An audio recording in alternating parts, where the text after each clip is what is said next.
Welcome back, ladies and gentlemen. Today we're going to be talking about writing a linear function using a graph. So as you can see here, we have a graph, and it might be easier since what we've been dealing with is actually having a full graph, not just points. We can picture this, or we can go ahead and draw it. As you can tell, I'm more prepared this time. I actually have a straight edge, and there we go. I've now graphed these points. But now I need to take the graph and write a linear equation or a linear function. Now keep in mind a linear function is nothing more than a function that does not have an exponent on the x or the y. So what we're looking for is y equals mx plus b. That's what we're looking for. So what we need to do is figure out what b is. Well, b, if we look up and down the y-axis, is right here. It's at -3. So I'm just going to put -3 where b is. I'm going to remember that if I'm going to add a negative, it's the same thing as subtracting.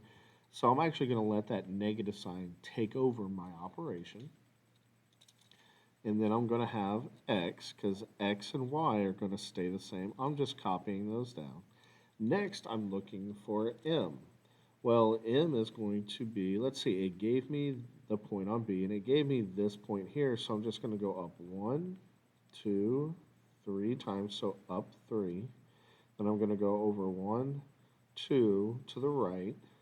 So I have a +3 and a +2, and I can just write that as 3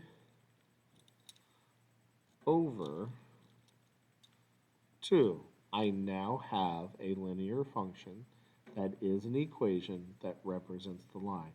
The equation that represents the line is the linear function that represents that line as well. And do notice how the x and the y do not have any exponents. That's what makes it linear. And there's my final answer. Remember, all we did was we remembered y equals mx plus b can represent any linear equation.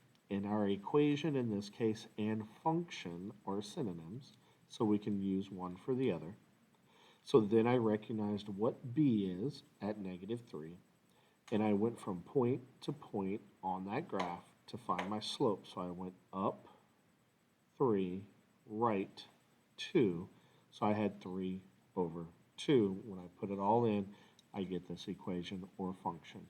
If you have any questions, make sure to email those to me. You have a safe night, and we'll see you in class tomorrow.